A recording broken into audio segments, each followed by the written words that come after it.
Hey y'all, it's Peggy News 3. I am here on my device's screen, which is totally updated, and I am going to show you how to use Charles Proxy on your Macintosh computer. So the first thing you need to do is you go to charlesproxy.com and you go to downloads and you download the Mac OS DMG file. Once you've downloaded Charles, you need to install it into your applications folder, just like everything else that you've ever done. And it is copying. You go to your applications folder, open it up, and you're going to grant privileges here. You have to put in your admin password. Once you open Charles, it will look like this. You need to install a root certificate in order to get it to work. So go under Help, SSL Proxy, Install Root Certificate. Keychain will open. This pops up, Add Certificates. Click on Add. You will see a certificate with a red X at the bottom. So double click on that. Twirl this trust down. Click on Always Trust.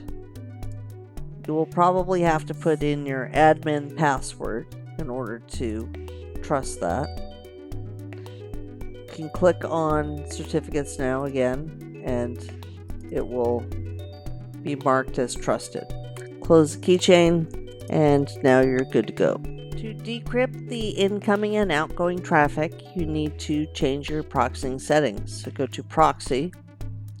Make sure that this is checked and you go to SSL Proxying Settings. Make sure this box is checked right here, Enable SSL Proxying. Tell Charles which domains you want to encrypt by clicking Add. Under Host, if you put an asterisk here, it will monitor all traffic. If you put an asterisk and your domain that you're looking for to monitor their traffic, it will just look for that domain. For your port, put 443. Everything with the padlock on it is not being monitored. Everything is going to show up as unknown. Our rule that we set was test.io, so everything with test.io is going to have a blue circle next to it, and that is being recorded, and that is good. So when you're done, click on the stop, and now you can save it. Save session as.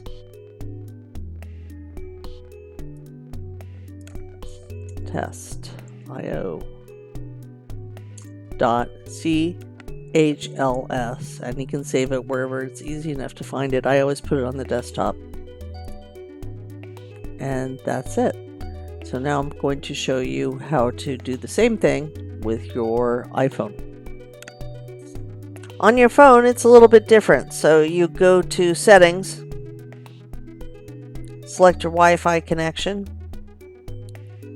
scroll down to Configure Proxy, change that to Manual, go back to Charles on your desktop, go under Help, and click on Local IP Address.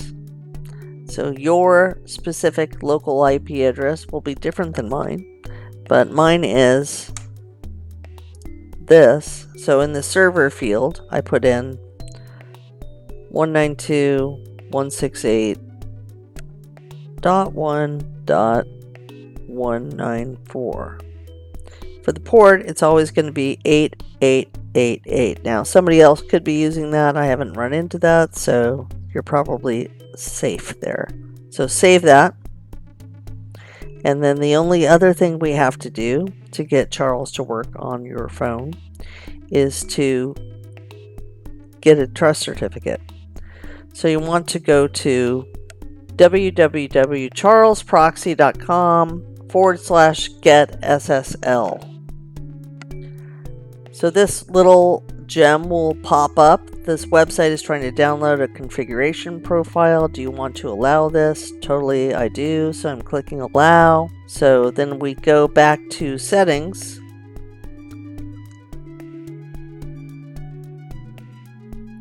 And you go to general. device and profiles management, and you see the downloaded profile here, Charles Proxy, is on there. It is not trusted. Click install. Here, put your password in. Now everybody knows my password. I'm going to blur that out. Don't worry about that. And then you install it. And click on done. And now if you go back, it will be verified. And now you're ready to proxy with your phone. So go to any website on your phone and maybe Google. Go back to Charles on your desktop, click on start recording, and you see there's a padlock on there because of our rule that we set with when we're proxying on the desktop. So go to SSL proxying settings and you can change your rule here. It's only going to look at test.io right now. So if you just want to look at all web traffic, just put an asterisk here. And now everything that you're looking at on your phone, leave the port alone. Leave it as 443. Don't be tempted to change that. And so put in stuff.